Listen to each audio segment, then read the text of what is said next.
I'm Luke Cunningham, and welcome to Winning Edge Academy video blog number 4. This is my great friend Brett Lucas. He was behind the camera last time. This time he's come out in front of the camera. We're going to do a little bit of an introduction, talk about Brett and a bit of his story, and then just have a little bit of a chat about our topic for today is going to be, why do people think competition is such a bad thing in life? Welcome, Brett. Thanks, Luke. Well, g'day to everyone at home. Thanks for having me on the show, mate. Appreciate it. Yeah, you're welcome. Yeah. Well, it's good to be about here. you, yeah. Good to be part of the team. I think it's just you and me, and we've got Kim at the moment as well. So hopefully we'll get her on a video at some stage. But yeah. Kim, if you're watching, you're hello next. at home. You're next. Yeah. So a little bit about me. I work for an environmental consultancy company. I work 2 on, 2 off. So during my R&R time, I like to helping out Luke with Winning Edge, doing some coaching with the kids down at Applecross and at South Perth. I've just started it and loving it. Kids are very receptive to teaching techniques and what we're doing. They seem to be loving every minute of it. It's a great concept, getting kids out and about, getting them active, and yeah, I'm really keen to see where it goes and how it develops. So, Okay, so speaking ball. this is the magical speaking ball. I have actually used this before when I was teaching to as a tool to get kids to put their hand up and wait to talk. But really, I'm just really fidgety and like to play with the ball. So, Brett, that's a little bit about your story. So Brett and I have been mates for probably about 15 years now, and we met through playing basketball and have always stayed in touch. We've had lots of competitive bouts that our friendship has recovered from over the years. Some pretty ding-dong battles playing one-on-one basketball. Brett, I want to get your thoughts on a lot is made of with children these days. Competition being used as a bad word, as something you shouldn't do, that it's too early for them, that they should just be having fun all the time. Now, fun's an important thing, but why do you think competition is important for children? Well, You got to have the ball, mate. thanks, mate. Yeah. Cheers. Well, life's a competition, isn't it? Everything you do in life, there's someone competing to be better than you at, to get that job that's in front of you. If we're talking about post, adulthood, anything you can do to set yourself apart.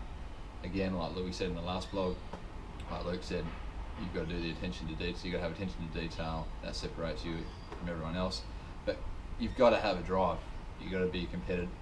Competition is a part of life, and you've got to strive to be as good as you can be. That means pushing yourself. And I know, as long as I can remember, I've always wanted to be as good as I can be at whatever sport or whatever thing I've tried. And coming up against you in battles, I know you used to beat me in basketball constantly, and then it's just about analysing that. All right, so he's taller, he's a bit bigger. What can I do to beat him? Okay, yeah, he's a bit bigger, but he's a bit slower, or he doesn't think about basketball the way I think about it. So I'm rambling a little bit now, but the point is, life is a competition, and to succeed at it, you've got to have drive and the ability to want to get better and to improve in anything you do. Absolutely, really well said. We're trying to keep things fairly casual. We don't want something to be clinical and sterile. We want to make sure that we're just putting out good content that's about children, and I'm sure that both of us are struggling to remain serious for this entire time, so I'm sure that we'll throw a few jokes in there. I think from that competition, when you're linking it to being about life, Brett, I think that it's you've banged the nail right on the head, so to speak. I think that then throws up a whole heap of scenarios, a whole heap of context that are then lessons or a vehicle for us to learn about life and for children to learn about life. And one of the things I think is, how are you meant to learn about failure if you never fail? So there's the flip side as well. If you're always winning, then you need to learn that it's not always going to be that way, and what you need to be doing to stay at that level. So there's challenges on both ends. You need to remain humble in victory. You need to always respect your opponent.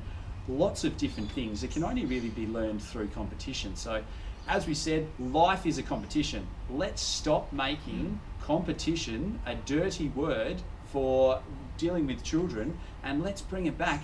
You can call it what you like, but it is, and life is a competition. And if you want to continue to get the best out of children and have them ready, and that's one thing that a lot of people that I've spoken to are finding, and that's what they've liked about these video blogs. They're finding people and children coming out of high school not prepared for life. They're not ready for what's going to come next. They're not ready to be great employees, entrepreneurs. They're just not set for life in the real world. This is the Winning Edge Academy video blog. Thank you, Brett, for joining us today. Thanks for having me, and Mark. thank you, people. Look forward to the next post. Cheers.